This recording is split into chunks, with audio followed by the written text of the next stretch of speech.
menunaikan kewajiban kita kepada Allah, salat subuh berjamaah. Kemudian kita lanjutkan i'tikaf kita dengan duduk di dalam majelis ilmu. Mudah-mudahan apa yang kita lakukan pada saat ini mendapatkan keridhaan daripada Allah Subhanahu wa taala, menjadi penyebab dosa kita diampuni oleh Allah, hajat kita dikabulkan oleh Allah, umur kita dipanjangkan oleh Allah, dan insyaallah ditutup umur kita semua dalam keadaan husnul khatimah. Amin ya rabbal alamin. Salawat beriringan dengan salam tak lupa kita hadiahkan kepada baginda Rasulullah sallallahu alaihi wasallam.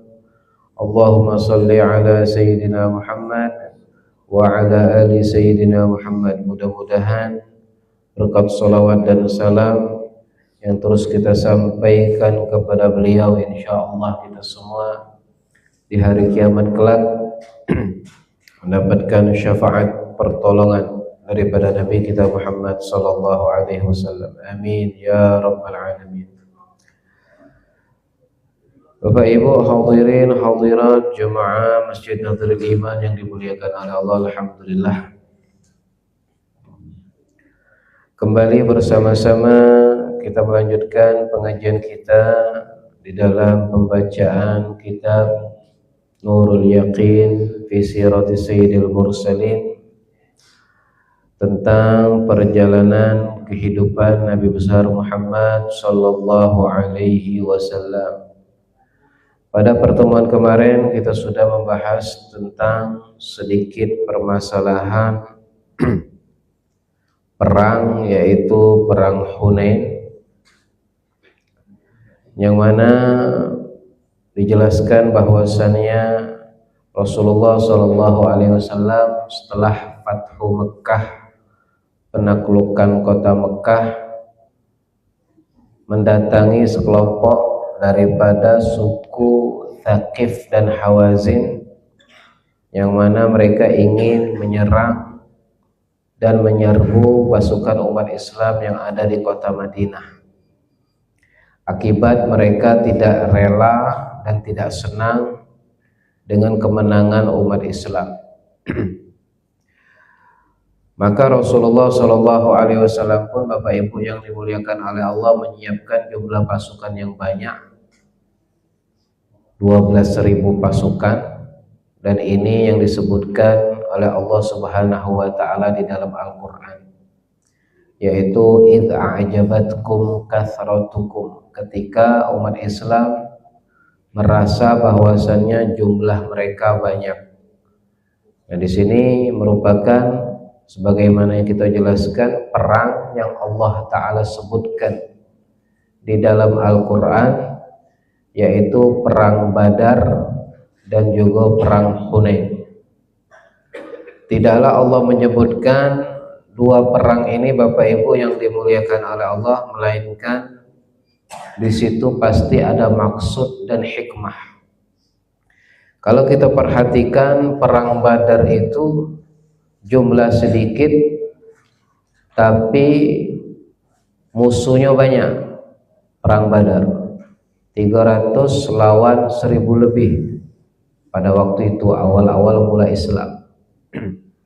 Tapi kalau perang Hunain ini sebaliknya, umat Islam yang banyak 12.000 lawan 6.000 pasukan kurang lebih. Jadi kalau Badar umat Islamnya sedikit, kalau Hunain umat Islamnya banyak. Nah, kalau kita perhatikan lagi Bapak Ibu yang dimuliakan oleh Allah, apa hikmah di balik jumlah dan nama perang yang Allah Ta'ala sebutkan di dalam Al-Quran? Perang Badar, Bapak Ibu yang dimuliakan oleh Allah, walaupun sedikit Allah berikan kemenangan. Dan begitu juga di perang Hunain, ketika jumlah pasukan yang amat sangat banyak, awal mulanya umat Islam mengalami sedikit kekalahan, kemudian menang. Nah, kalau kita perhatikan Bapak Ibu, dari kedua perang ini sama-sama mendapatkan pertolongan daripada Allah Subhanahu wa Ta'ala. Jadi hikmahnya, seberapapun besar usaha kita dan seberapa banyak apapun yang sudah kita laksanakan, kalau belum ada pertolongan daripada Allah Subhanahu wa taala, maka belum jadi, Bapak Ibu. Apapun usaha, apapun keinginan, apapun tujuan, kalau belum ada restu daripada Allah Subhanahu wa taala, tidak bakal jadi. Walaupun kita sudah berusaha, walaupun kita sudah ikhtiar sana sini, kalau Allah belum mengatakan iya, maka bisa jadi tidak akan tercapai tujuan kita. Makanya Bapak Ibu yang dimuliakan oleh Allah, kita tuh sering-sering minta kepada Allah Subhanahu wa taala agar usaha dan keinginan kita itu dicapaikan oleh Allah Subhanahu wa taala, cepat dikabulkan oleh Allah Subhanahu wa taala. Apapun ikhtiar kita, yang penting minta juga kepada Allah Subhanahu wa taala, sisanya tawakal. Dan ingat, jangan terlalu mempromosikan apa yang kita usahakan, Bapak Ibu. Cukup kita diam bae, slow bae, tiba-tiba kaget berhasil, tiba-tiba sukses. Jangan kaget barulah ada gebrakan sedikit, usaha sedikit, itu sudah cerita sana sini padahal belum jadi. Makanya di dalam hadis Rasulullah SAW beliau bersabda, ista'inu ala injazi hawaijikum bil kitman. Kata Rasulullah SAW, bantulah untuk mencapai tujuan-tujuan kalian dengan cara menyembunyikannya. Fa inna likulli dhi ni'matin mahsud. Karena setiap orang yang mempunyai nikmat itu pasti akan dicemburui, pasti akan diiri, pasti akan didengki. Makanya kalau kita ingin melaksanakan sesuatu, Bapak Ibu, lebih lemaklah dengan mode senyap, diam-diam baik. Pengen ini diam, pengen usaha besar, ada proyek diam, nak pergi haji diam, nak pergi umroh diam, nak berbini lagi jangan diam. Itu ngomong kalau memang gentle. Jangan kaget mentang-mentang diam-diam, nak berbini lagi diam pula. Kata ustadznya diam-diam, bukan itu maksudnya. Keinginan yang besar, tujuan yang hebat. Kalau nak kawin lagi ngomong, daripada kaget bermasalah ke depannya. Jadi miliki teman, Bapak Ibu. Apapun usaha kita, kalau bisa itu jangan terlalu dipublis, jangan terlalu digembar-gemborkan. Diam-diam insya Allah akan disukseskan oleh Allah Subhanahu wa taala sembari kita berdoa kepada Allah. Jadi Bapak Ibu yang dimuliakan oleh Allah, perang Badar dan perang Hunain ini saling berkaitan. Jadi tidak menjadi patokan jumlah seberapa besar usaha, seberapa besar perjuangan. Kalau belum atas izin Allah, belum Allah restui, maka tidak akan berhasil, Bapak Ibu. Itu kaitannya di antara perang Badar sama perang Hunain yang Allah Ta'ala sebutkan di dalam Al-Quran. Balik-balik kepada Allah juga masih. Balik-balik kita masih nak minta tolong sama Allah. Jadi perang Hunain ini Bapak Ibu yang dimuliakan oleh Allah, sebagaimana yang kita kisahkan sebelumnya. Maka Rasulullah SAW mendatangi mereka di lembah yang bernama Hunain. Di lembah yang bernama Hunain, Rasulullah membawa 12.000 pasukan. Nah, pasukan ini gabung, ada daripada golongan Ansar, Muhajirin, dan juga ada daripada orang-orang yang baru masuk Islam setelah Fathu Mekah. Jadi banyak yang ikut.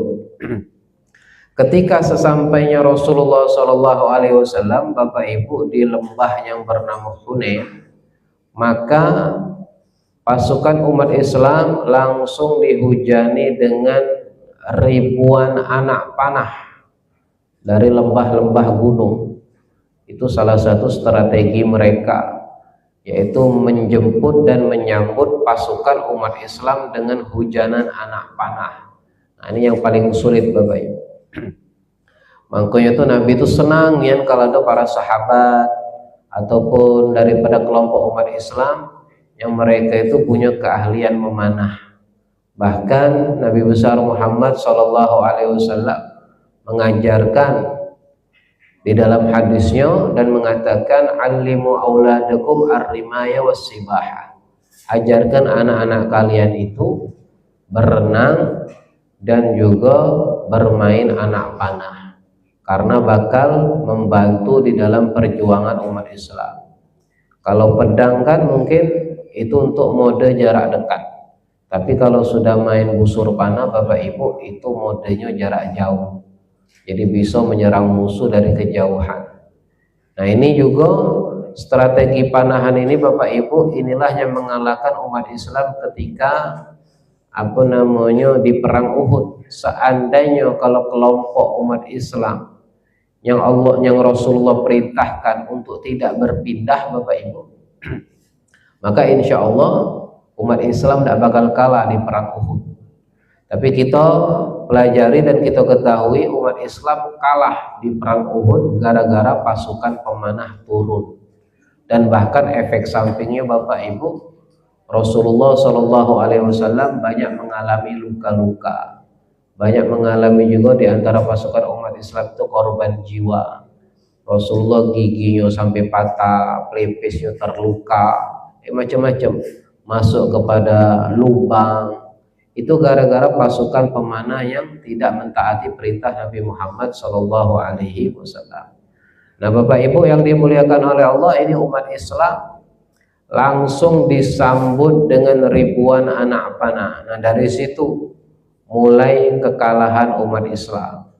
Pasukan umat Islam pun kocar kacir Bapak Ibu, tidak fokus lagi. Ada yang berlari ke sana, ada yang berlari ke sini, kena hujaman anak panah tadi. Ribuan, bayangkanlah Bapak Ibu, ribuan anak panah. Mereka disambut dengan ribuan anak panah dari atas lembah. Itu ya kalau kena ya lumayan itu. Kena anak panah itu lumayan. Makanya mereka itu kalau yang terluka di medan perang, kena anak panah segala macam Bapak Ibu, itu sudah mulai tidak fokus lagi, karena posisinya susah bakal bergerak mereka itu.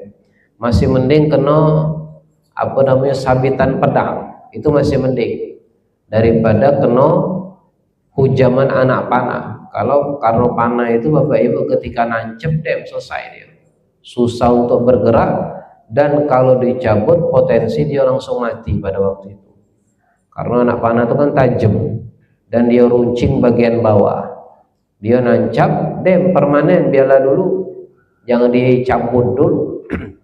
Jadi sembari berperang, sembari ada anak panah di badannya, dicak landak aja itu mungkin tajam-tajam kalau belakangnya. Kalau dicabut mati Bapak Ibu, karena dia merobek bagian dalam, dia tuh tajam luar dan tajam dalam, ujungnya tuh. Jadi kalau dicabut tuh robek, jadi memang ada caranya nih biasanya. Nah itu Bapak Ibu yang dimuliakan oleh Allah, umat Islam pada awal mula perang Hunain mereka mengalami kekalahan. Nah ini sebagai ujian untuk mereka umat Islam yang sebelumnya mengatakan lan naghliba yaum minal qillah, kami tidak akan kalah pada saat ini dari pasukan-pasukan yang sedikit. Langsung dibalas kontan oleh Allah Subhanahu wa Ta'ala.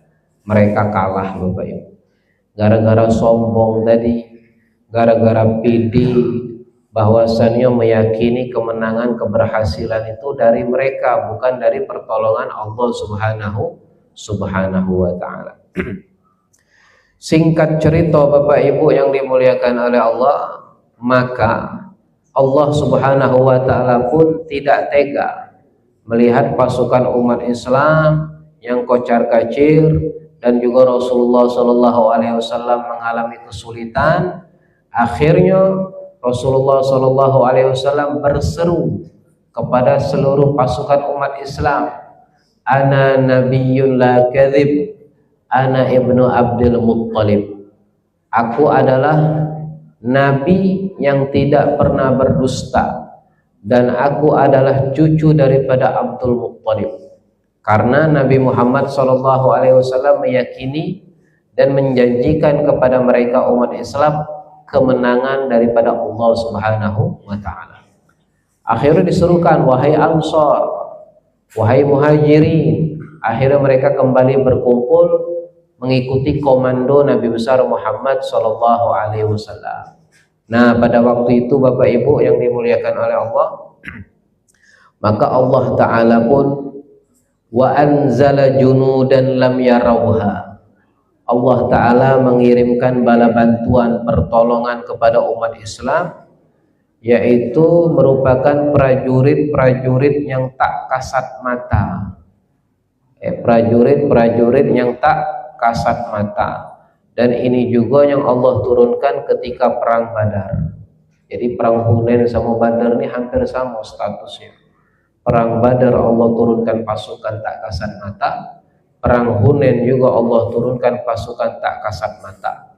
Apa itu pasukan tak kasat mata? Para malaikat-malaikat Allah Subhanahu wa ta'ala.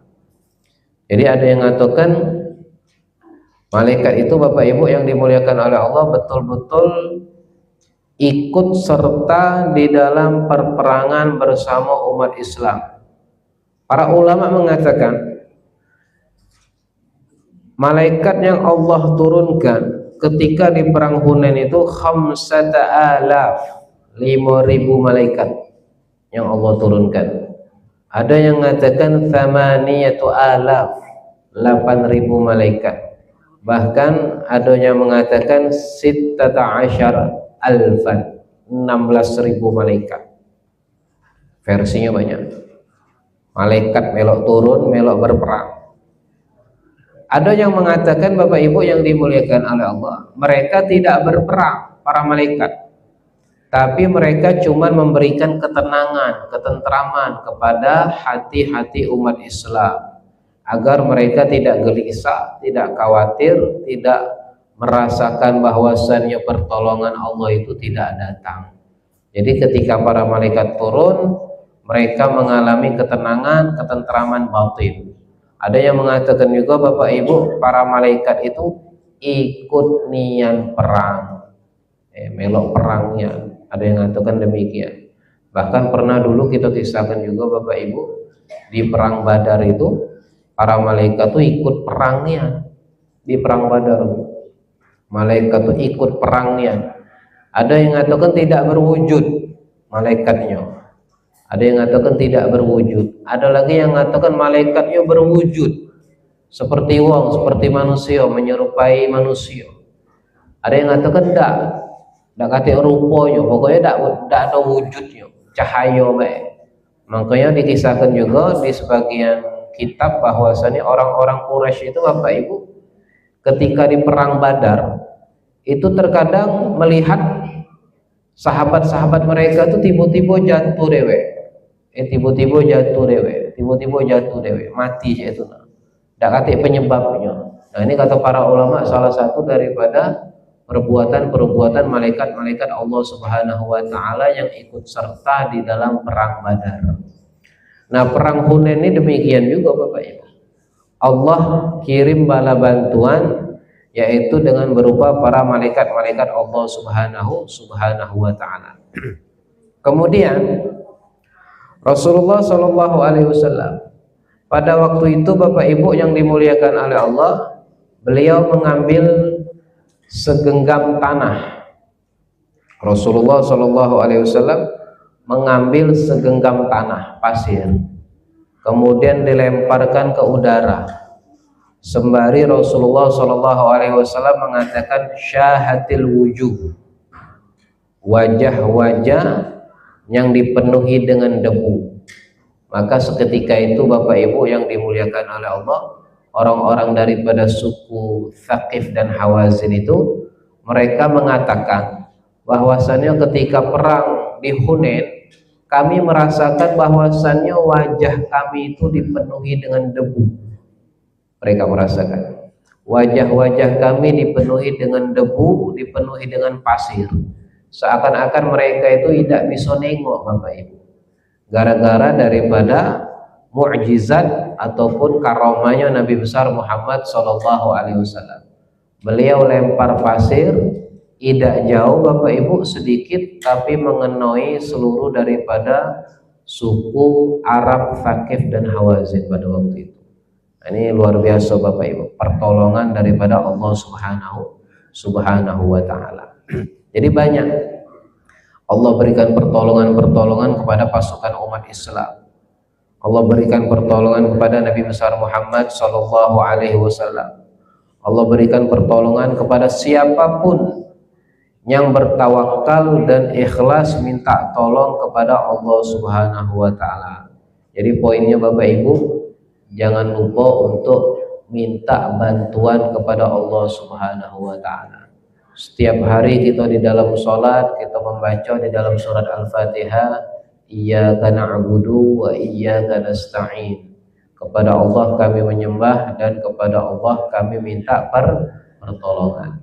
Jadi apapun masalah, apapun kesulitan, apapun rintangan, mintalah tolong sama Allah Subhanahu wa taala. Apapun hajat, apapun keinginan, mintalah tolong kepada Allah Subhanahu wa taala. Nak seberapa besar hajat kita, nak seberapa kecil keinginan kita, mintalah sama Allah. Agar Allah itu melihat Bapak Ibu kita ni butuh nian sama Allah. Nak besar, nak kecil, mintanya sama Allah. Itu lebih bagus Bapak Ibu. Bahkan Imam Syafi'i beliau mengatakan utlubullaha walau kana milhan. Mintalah sama Allah walaupun cuman sebongkah garam. Nah garam tuh kata Imam Syafi'i, kalau mendak katik di rumah kita mintanya sama Allah. Seandainya itu demikian sampai ke sana Bapak Ibu. Kalau kita kan garam ndak katik minta sama tetangga. Minta sama tetangga, misalnya gula ndak katik minta sama tetangga. Cabai habis minta sama tetangga. Kalau kita, tapi kalau memang wong yang yakin ya Bapak Ibu, sekecil apapun hajatnya dia mintanya sama Allah Subhanahu wa taala.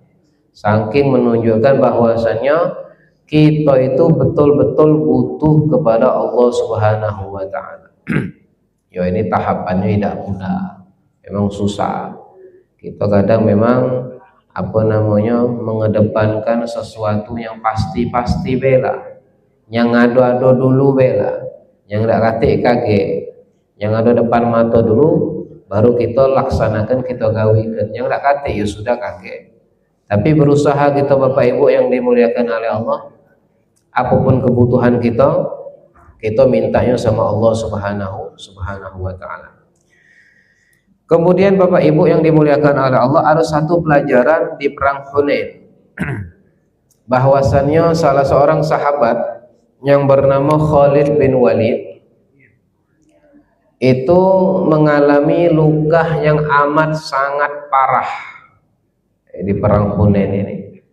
Maka Rasulullah Shallallahu Alaihi Wasallam Bapak Ibu fatafalan Nabi Shallallahu Alaihi Wasallam fi jurhihi. Maka Rasulullah sedikit balik lagi Bapak Ibu ludahnya Nabi yang menjadi obat bagi para sahabat Nabi Muhammad Sallallahu Alaihi Wasallam.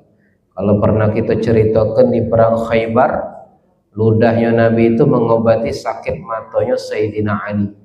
Nah sekarang Bapak Ibu, ludahnya Nabi itu mengobati luka-luka yang terjadi ataupun yang terdapati di badannya Khalid bin Walid. Karena dia banyak luka-luka dalam Bapak Ibu Khalid bin Walid ini. Maka kembali sedikit diludahi oleh Nabi besar Muhammad Sallallahu Alaihi Wasallam. Ya ludahnya tidak berair seperti yang kita gambarkan. Bukan meludahnya itu bukan seperti ya ludah-ludah cak niup itu. Cuman ada sedikit airnya lah dikit. Nah itu langsung sembuh Bapak Ibu. Keesokan harinya Khalid bin Walid itu langsung bisa beraktivitas. Seakan-akan ludahnya Nabi itu seperti obat lah, langsung memperbaiki ataupun menghilangkan bekas luka-luka yang dalam itu langsung hilang, Bapak Ibu. Nah, ini salah satu bentuk daripada kemuliaan dan mukjizat Nabi besar Muhammad sallallahu alaihi wasallam. Jadi seketika itu Khalid bin Walid langsung sembuh berkat daripada ludahnya Nabi kita Muhammad sallallahu alaihi wasallam. Balik lagi Bapak Ibu, itu ludahnya Nabi, bukan ludah manusia biasa. Dan segala sesuatu yang berhubungan dengan Nabi Bapak Ibu itu jadi obat. Segala sesuatu yang berhubungan dengan Nabi itu jadi obat. Segala sesuatu yang berhubungan dengan Nabi itu bukanlah hal yang sia-sia. Bahkan ketika Nabi beliau pernah berbekam, itu Nabi memerintahkan para sahabat untuk menyembunyikan darah bekas bekam Nabi besar Muhammad sallallahu alaihi wasallam. Darah bekam itu darah bagus apa darah tidak bagus? Darah tidak bagus. Darah bekam itu darah penyakit, darah kotor. Tapi kalau itu punyanya Nabi Bapak Ibu, darah bersih itu hitungannya. Bukan darah kotor kayak gitu, bukan darah penyakit. Ketika Nabi perintahkan sahabat untuk mengubur darahnya, nah ini juga jadi pelajaran. Segala sesuatu yang terpisah dari badan kita Bapak Ibu itu disunahkan dikubur. Segala sesuatu yang terpisah dari badan kita itu disunahkan dan dianjurkan untuk dikubur. Darah, kuku, rambut, dan lain-lain sebagainya. Kalau terpisah itu sunnahnya dikubur. Nah begitu juga darah bekam Nabi Muhammad SAW ketika diperintahkan oleh Nabi untuk dikubur, bukannya dikubur sama sahabat tadi Bapak Ibu, diminum. Diminum darah bekas bekamnya Nabi besar Muhammad SAW. Apa penyakitan sahabat tadi? Tidak. Bahkan kata Nabi Muhammad SAW, hati-hati wong-wong yang dekat dengan kau, maka engkau akan mendapatkan kekuatan yang lebih hebat daripada manusia pada umumnya, karena dia sudah menelan bekas darah bekam Nabi besar Muhammad SAW. Kesannya tambah hebat dia tuh, kata Nabi Muhammad SAW. Karena kekuatan Nabi Bapak Ibu beda dengan kekuatan manusia biasa. Kekuatan Nabi besar Muhammad SAW secara fisik dan secara rohani itu hampir menyamai 40 kekuatan wong biasa. Jadi Nabi itu 40 kekuatannya lanang itu baru menandingi kekuatan Nabi besar Muhammad SAW. Nah jadi apapun yang berhubungan dengan Nabi Bapak Ibu itu tidak sia-sia. Begitu air liur, ludah, darah, rambut, bahkan bekas wudhunya Nabi itu tidak menjadi sia-sia, menjadi berkah. Bahkan dikisahkan, disebutkan oleh Sayyidina Anas bin Malik bahwasanya para sahabat-sahabat itu Bapak Ibu kadu yaktatilun, mereka itu hampir seperti seakan-akan nak saling berkelahi untuk berebut bekas wudhunya Nabi besar Muhammad SAW. Sampai nak belago-lago gara-gara berebut bekas wudhunya Nabi. Bekas wudhunya Nabi itu berharga Bapak Ibu, bukan bekas wudhunya kita biasa. Bahkan lebih dari itu Bapak Ibu, keringatnya Nabi pun disimpan oleh salah seorang perempuan, ibunya Anas bin Malik yang bernama Ummu Sulaim. Disimpan khusus keringatnya Nabi untuk dijadikan parfum. Nah, ini segala sesuatu yang berkaitan dengan Nabi itu istimewa Bapak Ibu, tidak ada yang sia-sia. Begitu juga makanya tidak heran gitu, kok bisa ludahnya Nabi itu bisa menyembuhi lukanya Khalid bin Walid. Ya tidak heran lagi gitu. Emang itu salah satu kekhususan, keistimewaan daripada Nabi Muhammad SAW. Bahkan juga Bapak Ibu, kalau zaman dulu kan uang buang kotoran bebas. Belum ada cak kita sekarang nih sapi tank ini belum ada. Nabi Muhammad SAW Bapak Ibu, setiap kali beliau buang kotoran tidak ada bekas yang ketengokan, tidak ada. Kemana larinya kotoran itu? Langsung ditelan oleh bumi. Itu kotoran Nabi. Kalau kotoran kita berhari-hari dah hilang, kadang baunya beda hilang-hilang. Apalagi yang kentut senyap itu kan, kentut senyap itu lebih berbahaya daripada kentut yang bersuara kadang-kadang. Jadi apapun yang berkaitan dengan Nabi itu Bapak Ibu itu mulia, hebat Bapak Ibu. Menunjukkan bahwasannya Nabi Muhammad SAW itu manusia pilihan, bukan manusia biasa. Jadi tidak heran seandainya kalau ludah Nabi itu bisa menjadi obat bagi lukanya Khalid bin Walid.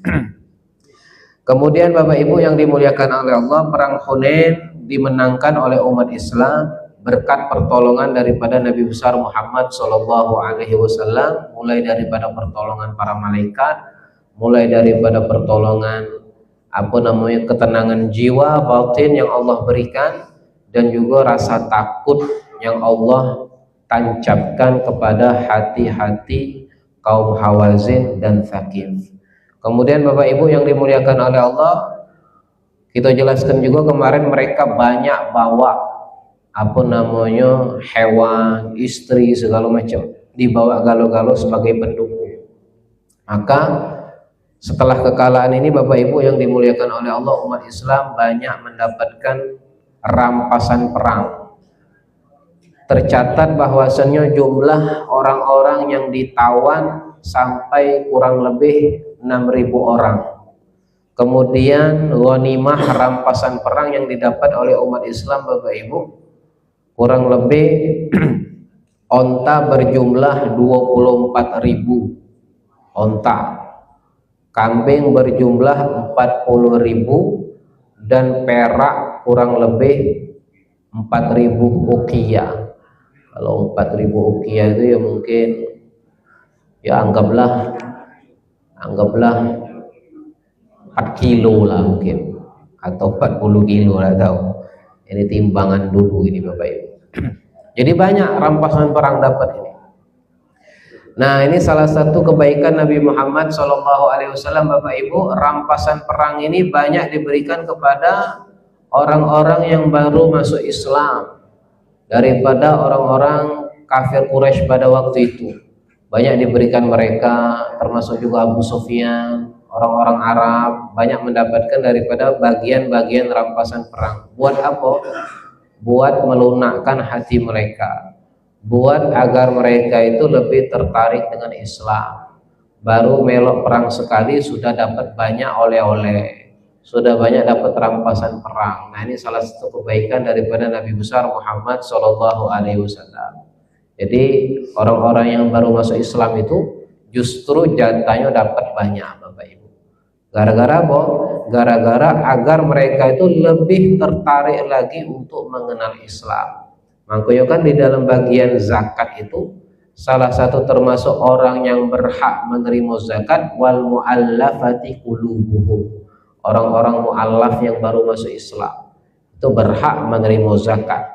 Jadi kalau ada zakat kita berikan kepada mereka, tujuannya apa? Agar mereka lebih semangat lagi mendalami Islam, agar mereka lebih tertarik lagi dengan Islam, bahwasanya Islam itu baik, memberikan kepada mereka sebagian daripada harta zakat. Jadi Rasulullah SAW Bapak Ibu bagikan kepada orang-orang yang baru masuk Islam daripada golongan-golongan Quraisy, dan mereka pun menerimanya dengan senang hati, dan mereka pun menganggap bahwasanya ini salah satu bukti bahwasanya Nabi kita Muhammad SAW Bapak Ibu adalah al-insanul kamil, manusia yang sempurna dan yang telah disempurnakan oleh Allah Subhanahu wa taala. Dahulu mereka memusuhi Nabi, tapi Nabi balas dengan kebaikan-kebaikan. Nabi balas dengan hadiah, Nabi balas dengan harta rampasan perang, mulai daripada harta perak ataupun hewan-hewan ternak, onta dan kambing. Kemudian Bapak Ibu yang dimuliakan oleh Allah, adapun tawanan, sebagian di antara mereka ada yang kabur, ada yang lari, dan ada juga yang dibebaskan oleh Nabi besar Muhammad SAW, dan ini menjadi motivasi bagi mereka untuk masuk Islam. Jadi sebagian tawanan ada yang dibebaskan Nabi dan mereka pun masuk Islam. Nah Bapak Ibu yang dimuliakan oleh Allah, dari pelajaran-pelajaran yang sudah kita sampaikan, mudah-mudahan kita bisa ambil hikmahnya tentang permasalahan perang Hunain. Sampai sini dulu Bapak Ibu, wallahu taala a'lam bissawab. Subhanakallahumma bihamdika asyhadu an la ilaha illa anta nastaghfiruka wa natubu ilaik. Wa sallallahu ala sayyidina Muhammadin nabiyil ummi wa alihi washabbihi wasallam. Walhamdulillahirabbil alamin. Wassalamu alaikum warahmatullahi taala wabarakatuh.